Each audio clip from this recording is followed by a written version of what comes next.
Chapter 8, Module 1. In this module, we shall discuss geometric simplex and simplicial complex. We shall see that there are several topological spaces which have simplicial structure. What do we mean by simplicial structure will be formalized in this module.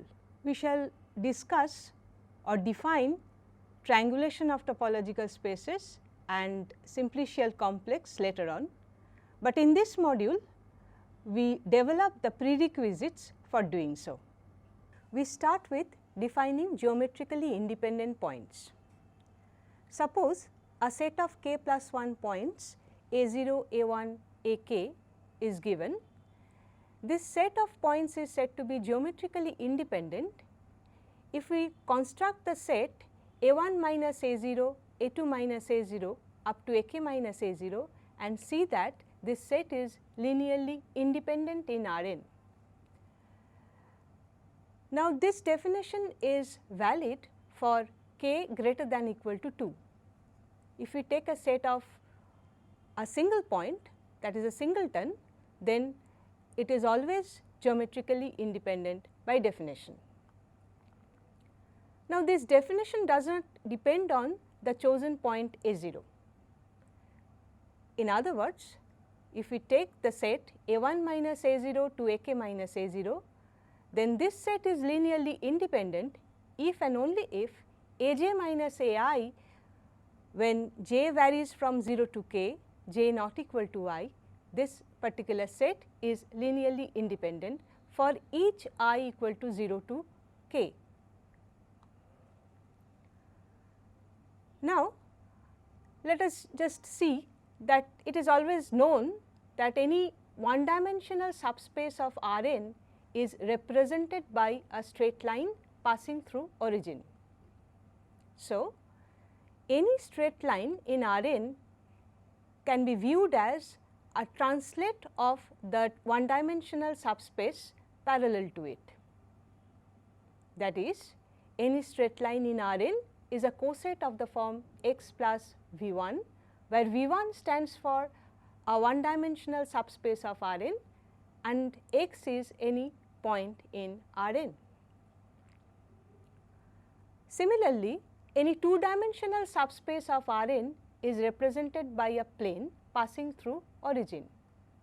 That is, a plane in Rn is a coset of the form x plus v2, where x is a point in Rn and v2 is a two dimensional subspace of Rn. Therefore, if we generalize this concept, we get the definition of k-dimensional hyperplane in Rn. The definition says that a k-dimensional hyperplane in Rn is a coset of the form x plus vk, where x is some point in Rn and vk is a k-dimensional subspace of Rn. That is, hk is x plus vk for some point x belonging to Rn. Now, we observe a few facts. First of all, if we take a set of 2 points a0 and a1, then it is always geometrically independent, because whenever we take the set a1 minus a0, it is a set consisting of a single point and that is a non-null vector in Rn. So, it is always linearly independent. Now, if we take a set of 3 points a0, a1 and a2, then for geometrical independence of this set, we need the set a1 minus a0 and a2 minus a0, the set consisting of two vectors, to be linearly independent. But linear independence of two vectors is nothing but non-collinearity of the points a0, a1 and a2. Similarly, if we take a set of 4 points a0, a1, a2, a3, it is geometrically independent if and only if the points a0, a1, a2, a3 are non-coplanar. So, from these observations, we see that there is no one dimensional hyperplane containing 3 points, there is no two dimensional hyperplane containing 4 points. So, we generalize this fact and get the theorem that if a set of k plus 1 points are given, then this set of points is geometrically independent if and only if there does not exist any k minus 1 dimensional hyperplane containing this set. Let us try to prove this. Suppose A0, A1, Ak be geometrically independent in Rn, where k is greater than equal to 2. If possible, let us assume that there is a k minus 1 dimensional hyperplane Hk minus 1 containing the set. Then Hk minus 1 is equal to x plus Vk minus 1 for some x belonging to Rn and k minus 1 dimensional subspace Vk minus 1 of Rn. So, Ai minus x belongs to Vk minus 1 for I equal to 0 to k. That is, Ai minus A0 is Ai minus x minus A0 minus x, which is a point in Vk minus 1, because Vk minus 1 is a k minus 1 dimensional vector space, which is not possible. Conversely, suppose this set A0 to Ak is geometrically dependent in Rn. So, A1 minus A0 to Ak minus A0, this particular set capital A is linearly dependent. Then the dimension of the linear span of A is at most k minus 1. Hence, one may obtain a vector space Vk minus 1 of dimension k minus 1 containing the set A. That is, Ai minus A0 belongs to Vk minus 1 for each I equal to 1 to k, and consequently Ai belongs to A0 plus Vk minus 1 for each I equal to 1 to k, and A0, which is of the form A0 plus 0, is again a member of A0 plus Vk minus 1, as Vk minus 1 is a vector space containing the null vector 0. Hence, there exists a k minus 1 dimensional hyperplane Hk minus 1 equal to A0 plus Vk minus 1 that contains the given set. It is clear from the last theorem that k plus 1 many geometrically independent points cannot lie in a k minus 1 dimensional hyperplane. The question is, can we get a k dimensional hyperplane containing these k plus 1 many points? The answer to this question is yes, and we shall see that it is not only positive, there exists a unique hyperplane of dimension k containing k plus 1 many geometrically independent points. If A0 to Ak is a set of k plus 1 geometrically independent points in Rn, then there exists a unique k dimensional hyperplane containing this set. Suppose A0 A1 Ak is geometrically independent in Rn. Then the set S equal to A1 minus A0, A2 minus A0 up to Ak minus A0 is linearly independent. So, the linear span of S is a vector space of dimension k. Let us call that vector space Vk that contains S. Therefore, Hk, which is equal to A0 plus Vk, is indeed a k dimensional hyperplane containing the set A0 to Ak. Now, let us suppose that x plus Vk and y plus Vk are two hyperplanes containing A0 A1 Ak, where x and y are 2 points in Rn. Then Ai minus A0 equal to a I minus x minus a 0 minus x, and that is a point in V k. And similarly, a I minus a 0, which is a I minus y minus a 0 minus y, is a point in W k, and this is true for all I from 1 to k. Since S is a linearly independent set of k vectors, it forms a basis of both V k and W k, and this leads to the conclusion that V k and W k are equal. Hence, x plus V k and y plus V k are two cosets of the same subspace V k. It is well known that two cosets are either disjoint or equal. Since the set S is contained in V k intersection W k, x plus V k equal to y plus V k. Now, we get a theorem which gives us the expression for the members of H k. If H k is a k-dimensional hyperplane containing a geometrically independent set a 0 to a k, then any point x belonging to H k is uniquely expressible as summation lambda I a I equal to 0 to k with summation lambda I equal to 0 to k equal to 1. These lambda i's are scalars varying over the set of reals for each I equal to 0 to k. We prove this theorem.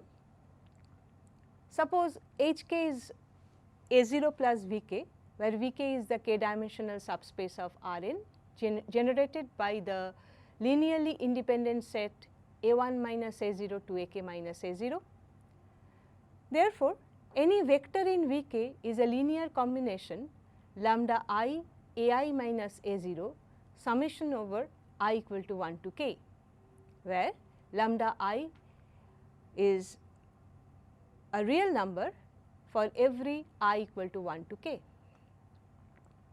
Hence, any x belonging to H k is of the form a 0 plus summation lambda I a I minus a 0, where summation is over I equal to 1 to k.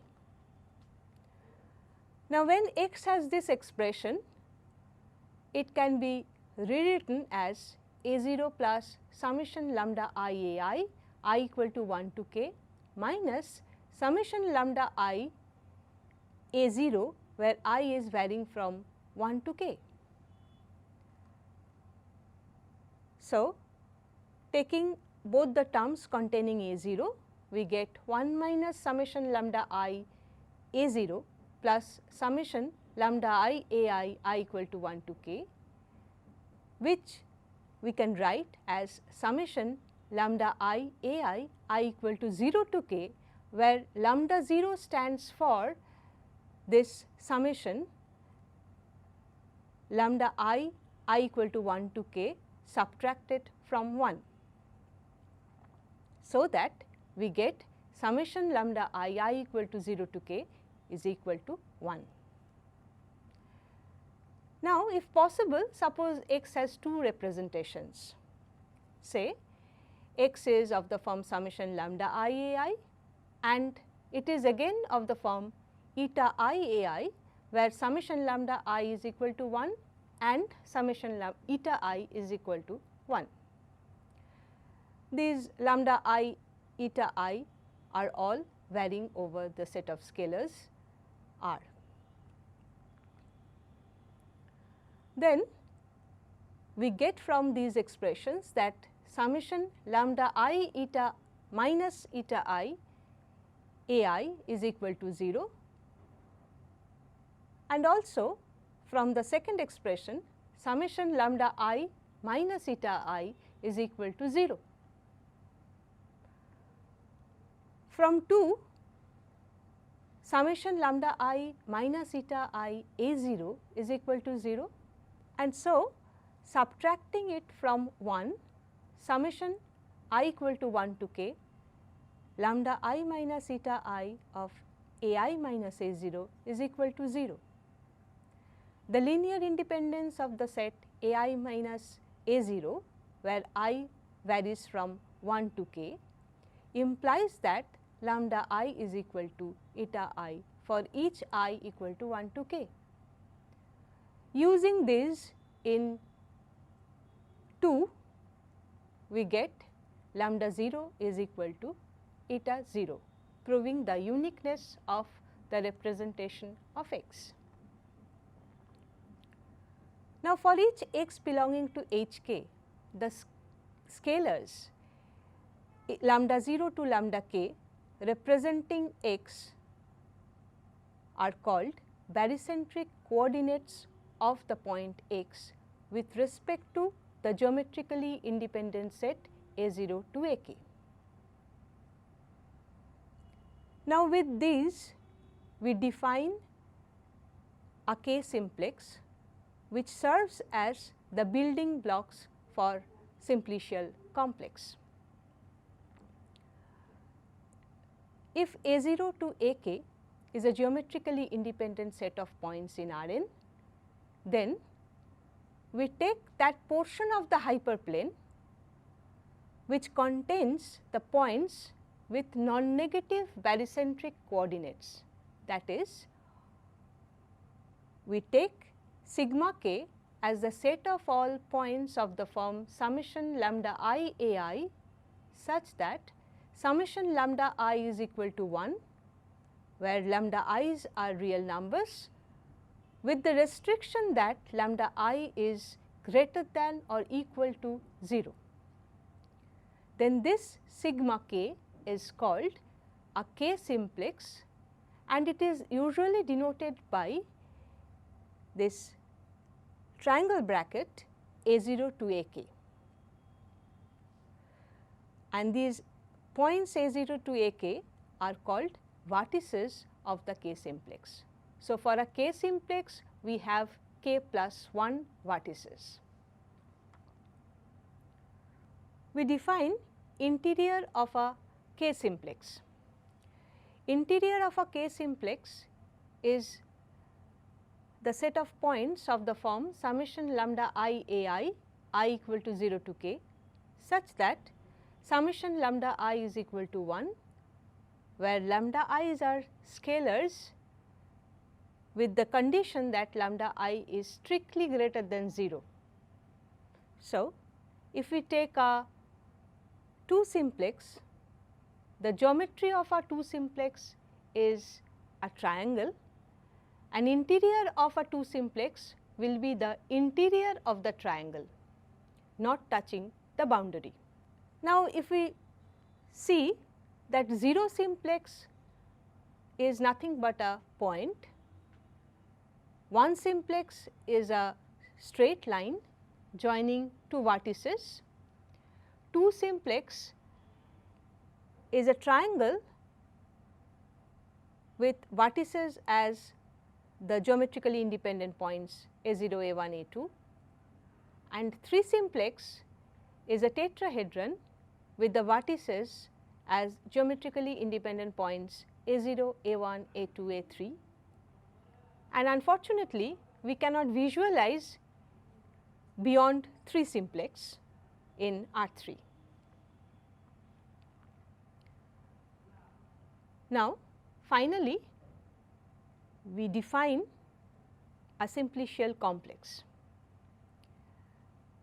Suppose K is a set of finitely many simplexes. We call K a finite simplicial complex if the following two conditions hold. Number 1 is that when sigma is a member of K and tau is a face of sigma, then tau is a member of K. By a face of a simplex, we mean that tau is a simplex with the set of vertices of tau subset of the set of vertices of sigma. Now, if sigma and tau are members of K and sigma intersection tau is not equal to phi, then sigma intersection tau is a common face of sigma and tau. Now, what do we mean by that? That whenever sigma and tau are two members of K, they are two simplexes. Suppose one is a simplex of dimension K and the other one is a simplex of dimension M, then the portion where they intersect, we are not claiming that that has to be non-empty, but if that is a non-empty, then that intersection portion should be again a simplex, which is a face of sigma as well as a face of tau. Now, here we see on the left side of the figures, this is forming a representation of the K simplex, but on the other hand, the right hand diagram is not a representation of a simplicial complex. Why so? That if I take the two simplex and the one simplex and take their intersection, then that is not a face of the two simplex, though it is a face of the given one simplex. It is to note that a simplicial complex is a set of simplexes, not points of Rn. But if we take the union of all the points lying on the simplexes of K, that is mod K is the union of all sigma, sigma varying over K, then mod K is a subspace of the Euclidean space Rn. This subspace mod K is called geometric carrier of K. Now, mod K being a subspace of Rn, it is a metric space, and since any simplex is a closed and bounded subset of an Euclidean space, it is compact, and therefore, mod K is a compact space.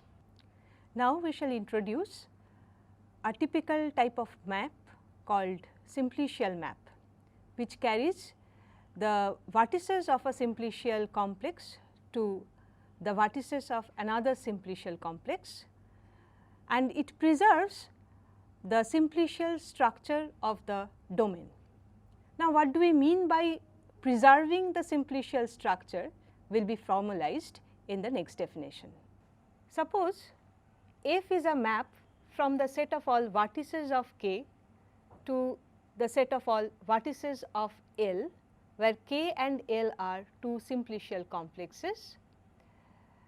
Then this map F is called a simplicial map if whenever V0, V1, Vq is a Q simplex in K, the corresponding vertices Fv0, Fv1, Fvq constitutes a simplex in L. It is customary to denote the map F from K to L instead of F from the set of vertices of K to set of vertices of L, though F is not defined on the whole of K. Since we do not demand the map to be injective, the vertices Fv0 to Fvq are not necessarily distinct. So, cancelling possible repetitions, Fv0 to Fvq constitute a simplex of dimension which is less than or equal to Q in L. Let us take an example. Suppose K is a simplicial complex containing 3 zero simplexes V0, V1 and V2 and 2 1 simplexes V0, V1 and V1, V2. And L is another simplicial complex containing 4 0 simplexes A, B, C, D and 3 2 simplexes A, B, C, D and A, D. Then if we take a map F from vertices of K to vertices of L given by FV0 equal to A, FV1 equal to B, FV2 equal to A, then it is a simplicial map because it preserves the simplicial structure of K.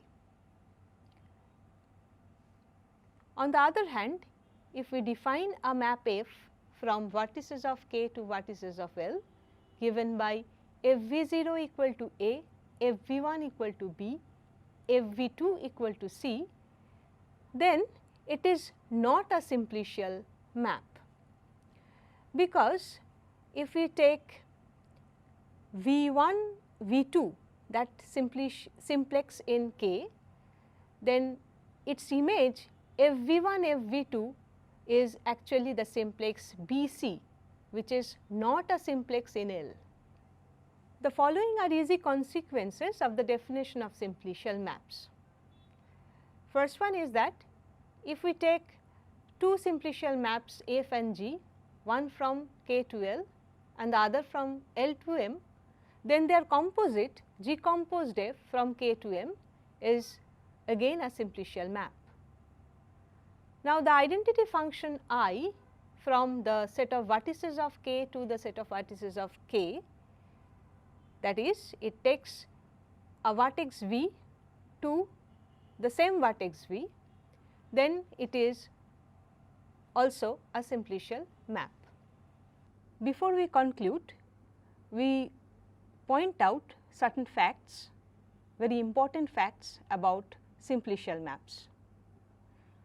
Suppose a simplicial map is given from a geometric simplicial complex K to another geometric simplicial complex L, then it always induces a continuous function from the geometric carrier of K to the geometric carrier of L.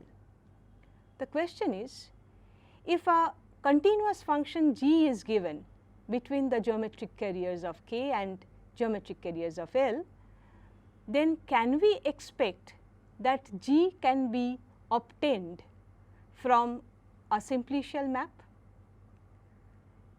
Of course, this is a very ambitious expectation.